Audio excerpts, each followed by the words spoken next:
Olá, discípulos de Jesus, Pastor Gary Haynes aqui. Hoje nós vamos falar sobre algo que vai te ajudar a abrir totalmente seu entendimento das coisas espirituais. Eu creio que é de extrema importância para entender o plano de Deus para você. Para você entender a palavra de Deus, primeiro você tem que entender o plano de Deus. E para você entender o plano de Deus, eu vou te resumir a palavra de Deus, a Bíblia, em suas principais partes no que tem a ver com as formas que o homem interagia com Deus, tá? Então vamos lá, isso vai te ajudar, me ajudou muito quando eu entendi a Bíblia assim.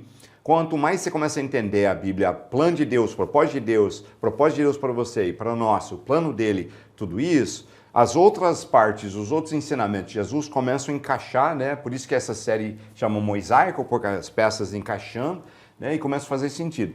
Então vamos lá. Paulo, antes de partir da igreja que ele estava passando ali para dar um tchau para eles antes que ele foi para Jerusalém, em Atos 20, 27, ele fala o seguinte, ele resume seu ministério e ele faz uma declaração muito fascinante. Ele fala assim, pois não deixei de proclamar a vocês toda a vontade de Deus, tá? Então vamos por partes. Primeiro, a palavra que ele usa aqui, de proclamar a vocês toda, é aquela palavra panta que nós usamos, panto, que nós usamos, que a gente vê para explicar melhor as coisas de Deus, que nós vejamos que Jesus usou em Mateus 28, quando ele dá a fórmula de como fazer discípulos. Ele dá a fórmula, ele manda fazer discípulos, ele dá a fórmula. Qual que é a fórmula? Ensinando-os, né, e de fazer discípulos, como ensinando-os a obedecerem todas as coisas que eu vos tenho ordenado. Essa todas ali também é a mesma palavra no grego. Não significa apenas todos, mas a tradução correta seria todas as partes, né, individuais que somam e fazem um conjunto. Então a ideia é de uma quebra-cabeça com um monte de partes que encaixam e depois formam um belo quadro, né, um mosaico, algo assim. Todas as partes que fazem um conjunto. Então ele usa essa palavra aqui, que ele proclamou para eles, todas as partes que fazem um conjunto do quê? Da vontade de Deus. Isso na tradução NVI. Se você for para o grego, a palavra ali vontade, que eles traduziram vontade, é bolé. Bolé significa o plano divino ou o propósito de Deus. Então a vontade ou plano de Deus. Eu prefiro usar o termo plano, mas são sinônimos. Então assim, ele declarou para eles todas as partes, faz um conjunto do quê? Do plano de Deus. Quero recomendar um dos melhores livros que eu jamais li sobre oração. Chama Orações que Prevalecem, da Germaine Copeland. Esse livro vai te ajudar a conhecer Deus melhor, entender melhor o que a Bíblia fala sobre oração, aprender a orar e saber o que se deve orar e tomar posse das respostas de Deus para as suas orações. Oração é uma das coisas mais importantes na vida de um discípulo de Jesus. Eu super recomendo que você tenha esse livro. Você consegue no link abaixo saber onde adquirir.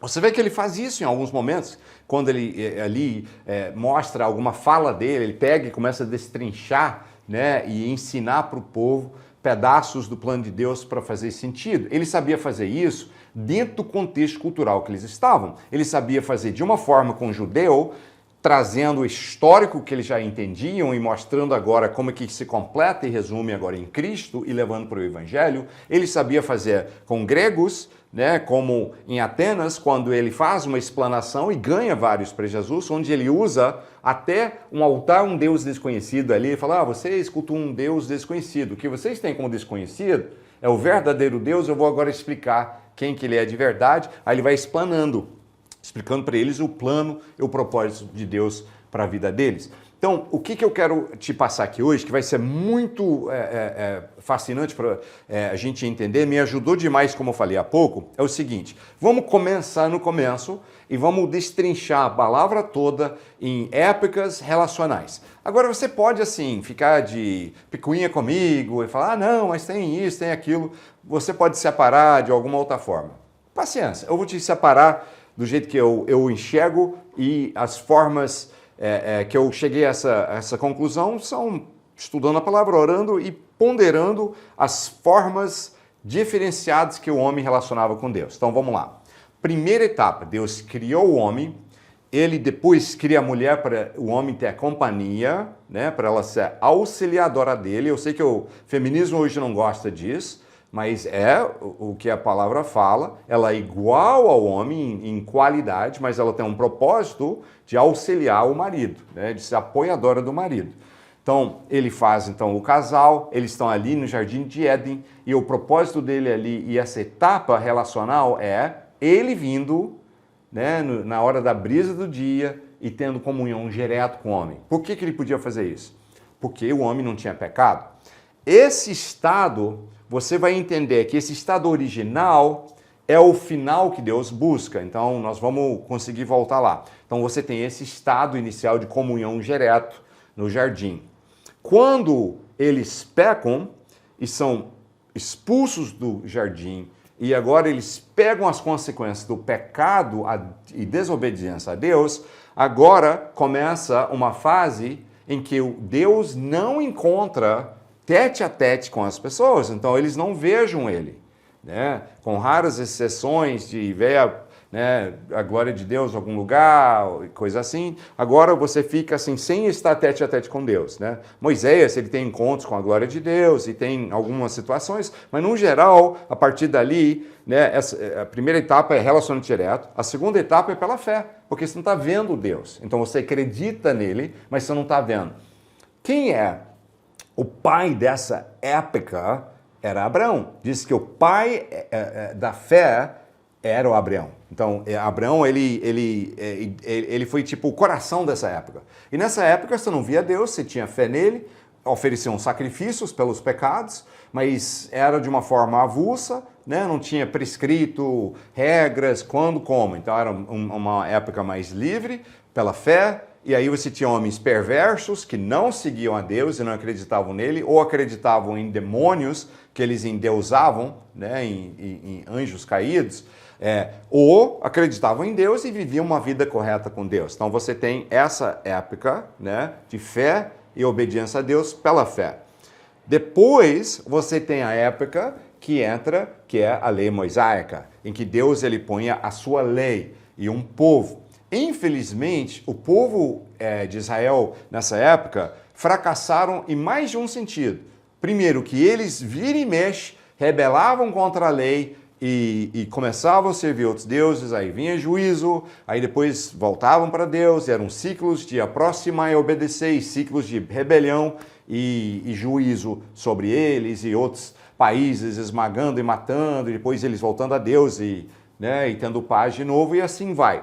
Então eles fracassaram no sentido que eles nem sempre ficaram fiéis com Deus, e segundo é que o propósito de Deus na lei mosaica não era fechar só para o povo de Israel. Você vê isso claramente no pacto originário com Abraão, que eu vou te abençoar e você vai ser bênção para outros povos. O propósito de Deus, e eles cumpriram de certa forma. A gente vê isso porque no Império Romano você tem ainda o povo de Israel e os judeus em Israel, e você tem outras cidades que eles estavam que tinham sinagogas em que iam pessoas que não eram judeus, eles convertem ao judaísmo. A gente sabe disso claramente com vários relatos, várias confirmações, mas uma delas no dia de Pentecostes, fala que ali tinha judeus tipo natos e judeus convertidos ao judaísmo. Então, algum trabalho de conversão eles faziam, mas era muito pífio comparado com qual era o chamado deles. Então fracassaram ali no sentido de obedecer e fracassaram a lei, e fracassaram no sentido de procurar levar aquele pacto para abençoar as nações todas da terra. Que Deus não escolheu uma nação para ser exclusivista, ele escolheu a nação para que eles pudessem serem abençoados e terem relacionamento com ele, e eles pudessem compartilhar isso com todas as outras nações da terra. Fizeram em parte, mas muito menos do que deveriam. Então, segundo fracasso. E assim vai. Então, aí você tem essa terceira etapa, né? Primeira, tete a tete com Deus. Segundo fé, mas não tem a lei mosaica ainda. Fé, sacrifícios, e relacionamento com Deus, através da fé. Depois vem através da lei mosaica, e dentro desse período é estabelecido e construído o templo e selado um ponto lá no templo chamado Santo dos Santos, que era o lugar que você ia para ter um encontro com Deus e pedir perdão dos seus pecados. Então aí virou um ponto né, de referência para encontrar com Deus dentro da lei mosaica. Quando Jesus vem e morre na cruz, a primeira coisa que acontece é que o véu que separava no Santo dos Santos rasga, dizendo Espírito Santo, aquele ponto de encontro do Espírito Santo, ele não ficava contido ali, Espírito Santo, né, o Espírito de Deus é onipresente, onisciente, né, e todo-poderoso, mas ele tinha um ponto de encontro ali, a partir da morte de Jesus, não é mais o ponto de encontro. O véu rasga, porque o Espírito Santo não vai ter aquele ponto de encontro, algumas décadas depois é destruído aquele templo. Jesus morre, vai lá para o inferno, tira as chaves da morte do inferno de Satanás, fere a cabeça dele, depois sobe e é ressurreto em triunfo, fica um tempo com os discípulos, num encontro só com mais ou menos 500, mas provavelmente tinha bem mais do que isso, mas numa só vez, o maior encontro foi com 500, diz o apóstolo Paulo, né? E depois ele sobe, senta à destra do Pai e está ali intermediando por nós, e aí entrou em vigor completamente a nova aliança. O último estágio vai ser o quinto, porque nós estamos nesse quarto, que é viver pela nova aliança, que através de Jesus Cristo nós temos um relacionamento com Deus Pai, pelo sangue dele nossos pecados são perdoados, e tudo que a palavra nos ensina no Novo Testamento, né, faz sentido, porque agora é um pacto de relacionamento direto com Deus, né, através de Jesus Cristo. Nós temos o selo do Espírito Santo agora morando dentro de nós. O templo agora não é aquele prédio que foi destruído, agora o templo sou eu e é você que virou discípulo de Jesus, o Espírito Santo está ali dentro de você. Então, agora esse é a quarta fase e é o momento que nós vivemos, e o quinto vai resgatar tudo, porque aí nós vamos sermos transformados, viver eternamente, poder ter comunhão tete a tete com Deus e realizar um propósito eterno. E, gente, não vai ser uma coisa chata flutuando em nuvens com harpas, tá? Isso é uma ideia religiosa que tem nada a ver. Eternidade vai ser maneiro, vai ser fascinante. Nós vamos reinar, né, e governar com ele. Nós não vamos ser mais limitados a tempo, nem espaço, nem a terra, né? Nossa, vai ser muito bom. Eu não sei tudo como vai ser, mas temos muitas coisas que a gente sabe. Não vai ter mais dor, não vai ter mais tristeza, não vai ter mais morte para nós. Nós vamos ter alegria direto na presença de Deus, nós vamos reinar e governar com Cristo, quer dizer, nossa, vai ser fascinante. Vai ser mais fascinante do que a mais interessante obra de ficção científica, né? Porque nossa mente não entende, inclusive, como é que vai ser. Mas eternidade com Deus vai ser algo incrível e maravilhoso. Então são as fases diferentes. Então você entende que o plano de Deus é relacionar com o homem. Ele faz primeiro tete a tete, o homem peca, depois o homem relaciona com ele pela fé, depois relaciona com ele através da lei de Moisés e tudo que ele estabeleceu, e depois, mais tarde, o templo, depois com a vinda de Cristo, né, através da nova aliança feita no sangue de Cristo, né, e por último, na eternidade, vai ser restaurado, agora sem pecado, sem dor, sem tristeza, vivendo eternamente junto com Deus. Vale a pena pagar todo o preço de seguir a Cristo, sabendo como vai ser a eternidade. Eu já estou feliz nessa vida, porque viver para Deus, servir a Deus, traz felicidade, traz alegria, traz paz, traz contentamento, traz um sentimento de realização de propósito quando você está vivendo para Cristo nessa vida, mesmo que custe algo, mesmo que eu tenha que negar a mim mesmo em algumas áreas, mesmo que, né, às vezes eu erro e fico triste com o meu próprio erro e pecado, eu tenho que levantar de novo e ir em frente. Não é fácil, mas é muito compensador já nessa vida. E agora na eternidade vai ser incrível e fantástico. Então, espero que te ajude a começar a entender que o plano de Deus é relacionar com o homem, né, agora na eternidade, direto com ele de novo. Vai ser incrível e maravilhoso. E minha vida é vivida hoje. E Deus nos chama cada um de viver a nossa vida, né, com a expectativa daquela eternidade que nós vamos ter com Deus. Deus te abençoe. Até a próxima.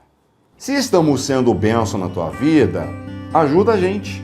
Você se inscrevendo no canal, você apertando o sininho para receber as notificações do nosso conteúdo e você indo aqui embaixo comentando alguma coisa, ajudam muito a gente poder atingir mais gente. Isso é bênção. Quer fazer parte do movimento dos discípulos? Vai no nosso portal, tem muito conteúdo que você não acha em outro lugar, que vai te ajudar a crescer. Cadastra ali, ganha o e-book e ande conosco e vamos ser bênção.